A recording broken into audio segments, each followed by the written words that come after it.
But here, we'll be talking about the latest on a differing perspective about what to do about Iran. Over the weekend here, we heard time and time again that the clock is ticking. That's according to many leaders, both here in the United States and in Israel, as well as much of the mainstream media here, that something must be done soon about Iran's alleged nuclear program. Iran was the central topic at this year's American-Israel Public Affairs Committee conference. AIPAC hosted many high-profile speakers, including President Obama. Israeli Prime Minister Benjamin Netanyahu will speak at AIPAC tonight. But earlier today, the two leaders met to continue the discussion.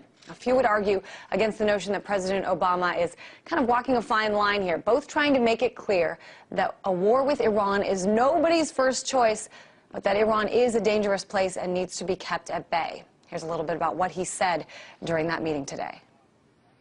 We do not want to see a nuclear arms race in one of the most volatile regions in the world. We do not want the possibility of a nuclear weapon falling into the hands of terrorists, and we do not want a regime that has been a state sponsor of terrorism being able to feel that it can act even more aggressively or with impunity as a consequence of its nuclear power. Well, President Obama has been criticized by many conservative leaders here in the U.S. as well as in Israel for not being tough enough on Iran. But today he seemed to be trying to make it clear that no matter what happens, the two countries are in this together. Here's Prime Minister Benjamin Netanyahu. Americans know that Israel and the United States share common values, that we defend common interests, that we face common enemies. Iran's leaders know that too. You know, for them, you're the great Satan, we're the little Satan. For them, we are you and you are us. So we want to talk more about the rhetoric and the reality today. And to help me do that, I'm joined by Max Blumenthal, a writing fellow with the Nation Institute.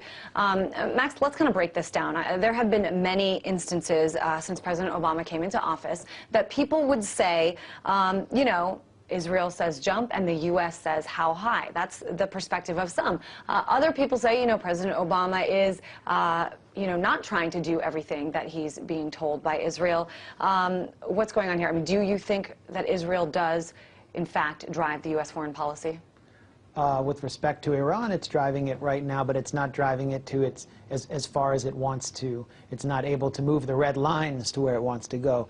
We heard Benjamin Netanyahu tell Barack Obama, you're you and you're us. I mean, it's a bizarre statement, but it means we're basically, our interests are the same. That is not true with respect to Iran. Iran poses no threat to the United States militarily.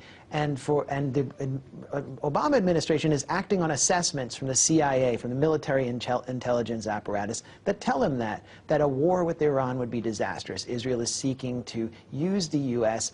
as its proxy to attack Iran through AIPAC. And what AIPAC is doing in Congress right now is it's given Congress an ask, meaning they're asking Congress to authorize a resolution declaring that the red lines should move, meaning that the U.S. will go to war if Iran crosses these red lines, and the red lines will be that Iran has nuclear capacity and not a nuclear weapon. And Obama has said Iran has to get a nuclear weapon before we decide to act militarily. So they're not, the U.S. is not them, and they are not us. There seems to be, that is an important distinction to make between the two countries and their interests, and what they've said sort of that line is. We do hear a lot, of course, from you know, leaders in Israel. We hear a lot from AIPAC and some of the voices that they sort of put out into the public to make their case. We don't often hear from Iran, so I think it's important to put this up. I know a little more than a week ago, Iran's supreme leader, Ali Khamenei, gave a foreign policy speech, and as part of that speech, he addressed the issue of nuclear weapons. And here's what he said. He said, the Iranian nation has never pursued and will never pursue nuclear weapons. There is no doubt that the decision makers in these countries opposing us know well that Iran is not after nuclear weapons because the Islamic Republic logically, religiously, and theoretically considers the possession of nuclear weapons a grave sin and believes the proliferation of such weapons is senseless. What do you think? I mean, is Khamenei lying? I think the Iranian regime, I would agree with anyone who says that it's a terrible authoritarian regime and that they're not fully cooperating with the International Atomic Energy Association, which Israel refuses to allow inspections from. Israel also refuses to sign the Non-Proliferation Treaty. But According to U.S. Joint Chiefs Chairman Martin Dempsey, Iran has practical concerns. It is going to act in its own best interest. Its own best interest is not to launch a nuclear strike on Israel. Even Tamir Pardo, the head of the Israeli Mossad intelligence service, says that. And Meir Dagan, the former head of the Mossad, has said that. So it's really Benjamin Netanyahu and Ehud Barak acting through AIPAC, which is like their shadow government in Washington, to alter American policy and move it against American interests. And they've already done that with sanctions. The Obama administration has fought sanctioning Iran's central bank because they knew that it would raise gas prices and oil prices inside the U.S. Congress passed it 100-0, this AIPAC resolution, and now we have high gas prices, and Americans don't really understand why. And now they're pushing a U.S. war for Israel through AIPAC. So you're saying that Iran is not, you know, a sincerely, genuinely nice, kind country, but you believe that they're not pursuing nuclear weapons? They may be pursuing nuclear capacity. All I know is they're not complying with the IAEA, and that they, even according to senior members of the military intelligence establishment in Israel and the United States, are not inclined to attack Israel or the U.S. This is about regional power. It's about consolidating the role as a regional power. And I think an older Israeli government that was more clever might have allowed them to get nuclear capacity so they could portray themselves as this little victim in the Middle East. But Netanyahu, it seems so messianic and so influenced by a neoconservative line of thinking that he's taking Israel down this path of self-destruction, hyping war rhetoric and pushing the United States, attempting to corral the United States into a war that could be catastrophic, according to the world-renowned economist Nouriel Roubini, a war that could cause a global recession. Absolutely. This is not good for Israeli interests either. And I think that there are a lot of big players in the U.S. itself that are concerned about exactly what you just said, that the neocons are sort of pushing this agenda. I want to pull up something, just in case you missed it. It was a full-page ad today in the Washington Post. We'll put it up on the screen, basically a picture here of President Obama and Netanyahu. Various quotes here by top officials, current and former secretaries of defense, the chairman of the Joint Chiefs, all essentially saying the consequences of attacking Iran are too grave.